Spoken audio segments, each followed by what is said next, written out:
ওং নমঃ শিবায়, ওং নমঃ শিবায়। বন্ধুরা, স্বয়ং দেবাদিদেব মহাদেব বলেছেন, এই একটি গাছের শিকড় যে ব্যক্তি সাথে রাখবে সেই ব্যক্তি হবে কোটিপতি। বন্ধুরা, আমি এটা বলছি না, স্বয়ং দেবাদিদেব মহাদেব বলেছেন। এটি কিন্তু শিব পুরাণে উল্লেখ রয়েছে। আপনারা যদি চান তাহলে শিব পুরাণ পুস্তক দেখে নিতে পারেন। তাই বন্ধুরা, আসুন জেনে নেওয়া যাক মহাদেব কি বলছে। কোটি মানুষ কিন্তু খুঁজে বেড়াচ্ছে এই গাছটি বা এই গাছের শিকড়টি। আগে হ্যাঁ বন্ধুরা, হয়তো আপনার এই কথা শুনে কোনো রহস্য বা গল্প লাগছে। কালো ধুতরা ফুলের গাছ আর আপনি যদি কোথাও দেখতে পান, সঙ্গে সঙ্গে কিন্তু তুলে নেবেন। তাহলে দেখবেন আপনার সারা জীবন আপনি রাজার হালে থাকবেন। আগে হ্যাঁ বন্ধুরা, আপনারা একেবারে ঠিকই শুনেছেন। বন্ধুরা, স্বয়ং মহাদেব বলেছেন আর সমস্ত কষ্টের এটি হলো সমাধান। আগে হ্যাঁ বন্ধুরা, এই কালো ধুদ্র ফুল ও কালো ধুদ্র ফুলের শিকড়। বন্ধুরা, এই কালো ধুদ্র ফুল আর ভগবান শিবের কিন্তু অত্যন্ত প্রিয় ফুল। আর বন্ধুরা, এই ধুতরা নানান প্রকারের হয়ে থাকে। একটা দেখবেন ধূসর রঙের হয়, আবার একটা ধুদ্র ফুল আপনি দেখতে পাবেন ফিট সাদা, আবার একটি দেখতে পাবেন সাদার উপরে কালো কালো রয়েছে। বন্ধুরা, ফুলটা নয় সাদা না কালো, এরকম ধরনের কিন্তু হয়ে থাকে। আর কালো রঙের ধুতরা ফুলের কথা আপনাদেরকে জানাবো। আর এই কালো ধুতরা ফুলের শিকড় আপনারা কিভাবে ব্যবহার করবেন এবং করলে আপনাদের জীবন থেকে সমস্ত প্রকারের দুঃখ কষ্ট ও জ্বালাযন্ত্রণা দারিদ্রতা এমনকি রোগ ব্যাধি মহাদেবের আশীর্বাদে কিন্তু দূর হয়ে যাবে। বন্ধুরা, শাস্ত্রেতে এই কালো ধুতরা ফুলকে স্বয়ং কিন্তু মহাদেব বলে মনে করা হয়। কারণ বন্ধুরা, ভগবান শিবের কিন্তু অতি প্রিয় এই কালো ধুতরা ফুল। আর আপনি একটু লক্ষ্য করেই দেখতে পাবেন, এই কালো ধুতরা ফুল ভগবান শিব নিজের কাঁধে ধারণ করে থাকে। এছাড়াও বন্ধুরা, কাল ভৈরব ও শনি মহারাজ এবং মাতা কালীকেও কিন্তু এই ফুল নিবেদন করা যায়। এছাড়াও বন্ধুরা, যাদের এই বর্তমানে শনির 7.5 চলছে বা শনির ঢাইয়া চলছে, তারা কিন্তু এই কথাগুলি অবশ্যই কিন্তু মন দিয়ে শুনবেন। বন্ধুরা, এখন বর্তমানে যাদের ঢাইয়া চলছে বা 7.5 চলছে শনিদেবের বা শনিদেবের কোনো কুপ্রভাব যাদের জন্মছকে রয়েছে, তারা যদি এই কালো ধুতরা ফুলের শিকড় ধারণ করতে পারেন, তাহলে বন্ধুরা 1 টাকা খরচা না করে কিন্তু আপনি রেজাল্ট কিন্তু খুব ভালো পাবেন। হ্যাঁ বন্ধুরা, দামি দামি কোনো পাথর লাগবে না, কোনো রত্ন লাগবে না, এবং বন্ধুরা কোনো জ্যোতিষীকে বা অ্যাস্ট্রোলজিককে কোনো টাকাও দিতে হবে না। বন্ধুরা, এই কালো ধুতরা ফুলের গাছের শিকড় আর আপনি যদি ধারণ করেন, তাহলে আপনার জন্ম ছকে থাকা শুক্র গ্রহ অত্যন্ত কিন্তু শক্তিশালী হয়ে ওঠে। এছাড়াও বন্ধুরা, রাহু কেতু গ্রহ রয়েছে, তারাও কিন্তু শান্ত হয়ে যায়। তাছাড়াও বন্ধুরা, যাদের রাহু কেতু দোষ রয়েছে, বা ধরুন রাহু শনিকে দৃষ্টি দিচ্ছে বা কেতু শনিকে দৃষ্টি দিচ্ছে, এবং বন্ধুরা যাদের শুক্র গ্রহ অত্যন্ত দুর্বল, আর শুক্র গ্রহ এমন একটা গ্রহ যে ভোগ বাসনা সৌন্দর্য এগুলোকে কিন্তু ইন্ডিকেশন দেয়। আর সেই শুক্র গ্রহ যদি কারো যদি জন্মছকে খারাপ থাকে, তারা কিন্তু অতি অবশ্যই কালো ধুতরা গাছের শিকড় অবশ্যই কিন্তু ধারণ করবেন। তাহলে কিন্তু বন্ধুরা আপনি সুনিশ্চিতভাবে আমি এটা বলতে পারি খুব ভালো রেজাল্ট পাবেন। তাছাড়াও বন্ধুরা, এরকম তো অনেকেই থাকে যারা রাতের মধ্যে খারাপ স্বপ্ন দেখে। ধরুন আপনি রাত্রিবেলাতে সাপের স্বপ্ন দেখেছেন বা দেখছেন, হয়তো সেই স্বপ্ন দেখে হয়তো আপনার ঘুম ভেঙে গেল। এবং তাছাড়াও বন্ধুরা, যাদের পিতৃদোষ রয়েছে, তাদের কোনো হওয়া কাজ হয় না, সব কাজে বাধা বিপত্তি আছে। আর জীবনের সমস্ত চলার ক্ষেত্রে কোথাও না কোথাও থেকে কিন্তু বাধা বিপত্তি চলেই আসে, এবং সংসারে একদমই আয় উন্নতি নেই। হয়তো আপনি আয় করছেন, সেই টাকা তো সঞ্চয় করার প্রয়োজন। হয়তো আপনি মাসে লক্ষ লক্ষ টাকা ইনকাম করছেন, কিংবা আপনি ধনী বা বড়লোক তখনই হতে পারবেন তখন আপনি এই অর্থকে সঞ্চয় করতে পারবেন। আর সেই অর্থ যদি আপনি সঞ্চয় না করতে পারলেন এবং যে কাজ করছেন আপনি সেই কাজ থাকছে না বা চলে যাচ্ছে, এই সমস্ত কিছু সমস্যায় কিন্তু আপনাদের মধ্যে যে ভোগ করছেন বা ভুগছেন, তারা কিন্তু অতি অবশ্যই এই কালো ধুতরা ফুলের শিকড় অবশ্যই ধারণ করবেন। এছাড়াও বন্ধুরা, এরকম তো অনেকেই আছে যে ভূত প্রেতকে ভয় পায়। দেখবেন বন্ধুরা, আপনাদের মধ্যে এরকম অনেকেই আছে যে মনে হবে আপনার আশেপাশে কেউ ঘোরাঘুরি করছে বা কেউ দাঁড়িয়ে আছে। হয়তো আপনি রাস্তায় বেরিয়েছেন, হয়তো আপনার রাস্তা কেটে দিল, এমনটা মনে হয়। তাহলে বন্ধুরা, এমন ক্ষেত্রেও কিন্তু আপনি কি করবেন, একটা কালো কাপড়ে একটি টুকরো নেবেন এবং একটি ছোট্ট পিস নেবেন সেই শিকড়ের, কালো ধুতরা ফুলের শিকড় নেবেন আর কালো একটি ছোট্ট কাপড় নেবেন। আপনি যে কোনো শনিবার দিন আপনি সেই গাছের শিকড়টিকে গঙ্গা জল দিয়ে ধুয়ে শুদ্ধ করে নেবেন। তারপর সেই গাছের শিকড়টিকে আপনি শনিবার দিন কালো কাপড়ের মধ্যে বেঁধে আপনি শনিবার দিন নাহলে মঙ্গলবার দিন ধারণ করতে পারেন। আর বন্ধুরা, এটা আপনি হাতেও ধারণ করতে পারেন বা কোমরেও করতে পারেন, আর আপনার যেটা সুবিধা হবে আপনি সেটা করবেন। তাছাড়া আপনি যদি চান যে গলায় পরবেন, আপনি গলাতেও পরতে পারেন। তবে বন্ধুরা, আপনাদের একটা কথা অবশ্য জানিয়ে দিই যে আপনার এই গাছটির শিকড় লাগবে ঠিক কথাই, কিন্তু আপনি এই গাছটিকে পুরো নষ্ট করে দেবেন না। আপনি কি করবেন, ধুতরো গাছের গোড়াতে সামান্য একটু গর্ত করে নেবেন বা মাটি সইরে নেবেন। তারপরে আপনার যতটা পরিমাণ দরকার ছোট্ট মতন শিকড় আপনি নিয়ে নেবেন। কিন্তু দেখবেন আপনি গোটা গাছটাকে না নষ্ট করে দেন, কারণ বন্ধুরা এতে কি হবে, মহাদেবের যেহেতু অত্যন্ত এই ধুতরা ফুল প্রিয়, এর ফলে মহাদেব কিন্তু রুষ্ট হতে পারেন। আর সেই জন্য বন্ধুরা এই বিষয়টি কিন্তু আপনি অতি অবশ্যই কিন্তু খেয়াল রাখবেন। বন্ধুরা এই ধুতরা গাছ কেন, আপনি যে কোনো গাছকে কিন্তু কাটা বা নষ্ট করা উচিত নয়, কারণ গাছ আমাদের প্রাণ দেয়। তাছাড়া বন্ধুরা এরকম তো অনেক মানুষই থাকে যাদের মনে খুবই ভয়, অল্প কিছুতেই ভয় পেয়ে যায় এবং দেখবেন ছোটখাটো বিষয়গুলি নিয়ে কিন্তু তারা ভেঙে পড়ে। এরকম তো অনেক মানুষই থাকে এবং সমস্ত বিষয় যে ঘটনাই হোক না কেন ওই ঘটনাটাকে নিয়ে তারা চিন্তায় পড়ে যায়, আর এতটাই চিন্তায় পড়ে যায় তারা, আর সে চিন্তার মধ্যে থেকে বেরিয়ে আসতে পারে না এবং তার মনে হয় যত রাষ্ট্রের দুশ্চিন্তা বা চিন্তা তার মধ্যেই ঘটছে। তারাও কিন্তু এই একই পদ্ধতিতে এই গাছের শিকড়টি ধারণ করতে পারেন, যেটা কালো কাপড়ের সাথে আপনাদের বললাম। এবং তাছাড়া বন্ধুরা অনেকেই জিজ্ঞেস করে যে আমাদের ঘরে ছোট বাচ্চা রয়েছে, এই বাচ্চাদের ওপর কুদৃষ্টি পড়ছে, কুনজর পড়ছে, আর তাদের সেই কুনজর থেকে কিভাবে বাঁচাবো।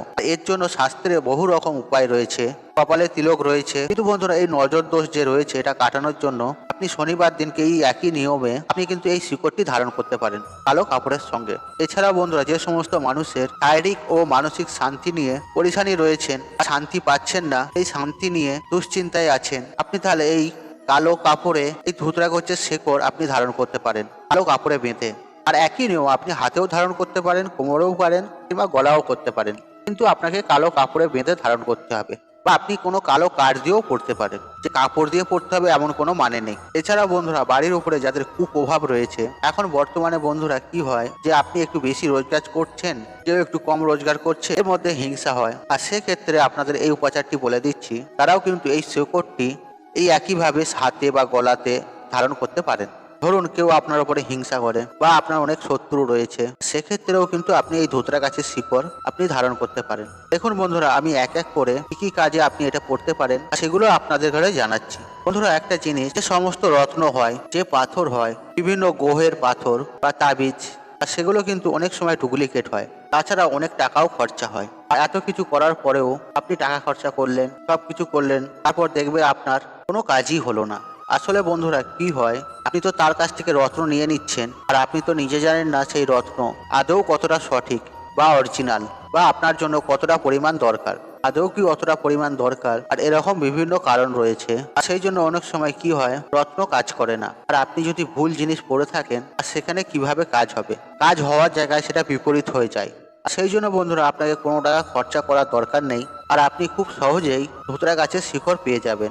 আর বন্ধুরা না পেয়ে থাকেন, বাজারে যে সমস্ত শিকড় পাওয়া যায় কিনতে, আর সেখানে গেলে কিন্তু আপনি পেয়ে যাবেন। হয়তো সেখানে হয়তো আপনাকে কিনতে হবে, সেখানে দাম খুবই কম, হয়তো 5 টাকা কি 10 টাকা আপনার সাথে নেবে, এমনও কিছু খরচা কিন্তু নয়। রত্ন বা তাবিজের থেকে অনেক টাকা কম খরচা। কিন্তু বন্ধুরা আমি এখানে একটা কথা বলে রাখি, আর আপনার আশপাশে যদি এই ধুতরা গাছ থেকে থাকে, আর আপনি সেখান থেকেই সংগ্রহ করবেন। দেখুন বন্ধুরা যদি আপনি বাজারে যেয়ে কেনেন, সেখানেও কিন্তু একটা 2 নম্বরই হওয়ার সম্ভাবনা রয়েছে। আর সেই জন্য তো আপনি সেই গাছের শিকড়টা চিনতে পারবেন না কোন গাছের শিকড় দিচ্ছে না দিচ্ছে। আর বন্ধুরা সব থেকে ভালো হয় যে আপনার আশপাশে এই কালো ধুতরা গাছের শিকড় যদি থাকে, সেখান থেকেই সংগ্রহ করবেন। আপনি একটু খুঁজে দেখবেন, আপনার চারপাশে পেয়ে যাবেন। আর এটাই ভালো আপনার সেফটির জন্য। বন্ধুরা ভূতেদের নাথ ভূতনাথ এবং বন্ধুরা দেবতাদের দেব, দেবাদিদেব মহাদেব, তিনি দেব দেবীদেরও ভালো করেন। আর সেক্ষেত্রে কি তিনি মানুষদেরও তো ভালো করবেন এবং মানুষের মঙ্গলও তিনি অবশ্যই করবেন। যাই হোক বন্ধুরা এবার আসবো আমরা মূল আলোচনায়। আর ভগবান শিবের আশীর্বাদে যদি সমস্ত প্রকারের দুঃখ কষ্ট জ্বালা যন্ত্রণা বিপদ আপদ দারিদ্রতা অর্থ কষ্টকে আপনি যদি কাটিয়ে উঠতে চান, আর আপনি যদি রোগ ব্যাধি থেকে আপনি যদি মুক্তি হতে চান বা মুক্তি পেতে চান, তাহলে কিন্তু এই একই নিয়মে এই একই পদ্ধতিতে আপনারা এই কালো ধুতরা ফুলের গাছের শিকড় আপনার বাড়িতে আপনি তুলে নিয়ে আসবেন বা সংগ্রহ করে নিয়ে আসবেন। আর বন্ধুরা অনেকেই প্রশ্ন করবে যে এটা কবে করব। তার মধ্যে এটা সোমবারেও করতে পারেন, শনিবারেও করতে পারেন, বা মঙ্গলবারেও করতে পারেন। আর আপনারা এই দিনের মধ্যে যে কোনো দিন করতে পারেন। আর বন্ধুরা আপনি যেদিন এটা ধারণ করবেন সেদিন একটু সকাল সকাল উঠবেন, স্নান করবেন, স্বচ্ছ বস্ত্র পরবেন, তারপর আপনি এই কালো ধুতরা ফুলের গাছের শিকড় সেটা আপনি সংগ্রহ করবেন। এবং আপনি আগে থেকেই ঠিক করে রাখবেন যে গাছটি কোথায় আছে, আপনি সন্ধান করে রাখবেন। তারপর আপনি সেই শিকড় সংগ্রহ করে আপনি বাড়িতে নিয়ে আসবেন, যেটা আপনাকে প্রথমেই জানালাম। আর শিকড়টিকে আপনি ভালো করে গঙ্গা জল দিয়ে ধোবেন, তারপরে আপনি মহাদেবের অভিষেক করবেন। যাদের অভিষেক করা সম্ভব নয়, আর সেক্ষেত্রে আপনি মহাদেবের কাছে হাত জড়ো করে প্রণাম জানাবেন। বন্ধুরা এখানে তো একটা জিনিসের ব্যাপার রয়েছে, আর আপনার কি মহাদেবকে বেলপত্র দিয়ে পুজো করা উচিত? সেক্ষেত্রে আপনার পক্ষে সম্ভব না হয়, তাহলে কিন্তু আপনি মনে মনেই পূজা করে নেবেন। মনে মনেও কিন্তু পূজা করা যায়, মনে মনেই কিন্তু মহাদেবের পুজো করে নেবেন। আর যাদের পক্ষে মহাদেবকে পুজো করা সম্ভব, আর তাদেরকে বলে রাখি এদিনকে আপনি কি করবেন, একটা পৈতে লাগবে, যে ব্রাহ্মণে যে পৈতে পড়ে সেই পৈতে লাগবে। এই শিকড় ভালো করে যে গঙ্গা জল দিয়ে ধুয়ে নেওয়ার পরে আপনি যে পৈতেটা নিয়ে এসেছেন সেই পৈতে দিয়ে আপনি এই শিকড়টাকে ভালোভাবে গিঁট বেঁধে দেবেন। আর এক্ষেত্রে একটা বলে রাখি, কারো পুজোর সম্ভব না হয়ে ওঠে সেক্ষেত্রেও আপনি একটা পৈতে নিয়ে আসবেন। যাদের ক্ষেত্রে পুজো করা সম্ভব তাদের কোনো ব্যাপারই নয়, যাদের ক্ষেত্রে পুজো করা সম্ভব নয় তারা কিন্তু একটা পৈতে নিয়ে আসবেন। যে পুজো বা বেলপত্র অর্পণ করার কথা জানালাম সেটা আপনি মনে মনে করে নেবেন, মনে মনেও কিন্তু পূজা করা যায়। বন্ধুরা আপনি যখন ওই পৈতেতে গিঁট বাঁধবেন, 3টে কিন্তু গিঁট বাঁধবেন। সেই গিঁট বাঁধার সময় বাড়িতে অতি অবশ্যই তো আপনার ক্যালেন্ডার তো থাকবেই, মহাদেবের বা ছবি থাকবে, সেখানে আপনি এই পৈতেটাকে মহাদেবের চরণে কিন্তু রেখে দেবেন ওই শিকড় বাঁধা সমেত। আর যদি আপনার বাড়িতে শিবলিঙ্গ থেকে থাকে আর সেক্ষেত্রে আপনি শিবলিঙ্গেও এই পৈতেটি কিন্তু পরিয়ে দেবেন। তারপরে আপনি মহাদেবের পূজা অর্চনা করবেন, আরতি করবেন, ধূপ জ্বালাবেন, প্রদীপ জ্বালাবেন, তারপর ফুল বেলপাতা দিয়ে আপনার হৃদয়ের অন্তর থেকে মহাদেবের পুজো আরাধনা করবেন। তারপর আপনি মহাদেবের যে কোনো একটি মন্ত্র আপনি পাঠ করবেন। আর যদি কোনো আপনার মন্ত্র না জানা থাকে তাহলে খুবই একটা সহজ মন্ত্র রয়েছে, ওং নমঃ শিবায়, ওং নমঃ শিবায়, ওং নমঃ শিবায়। আর এই মন্ত্রটি 108 বার জপ করবেন।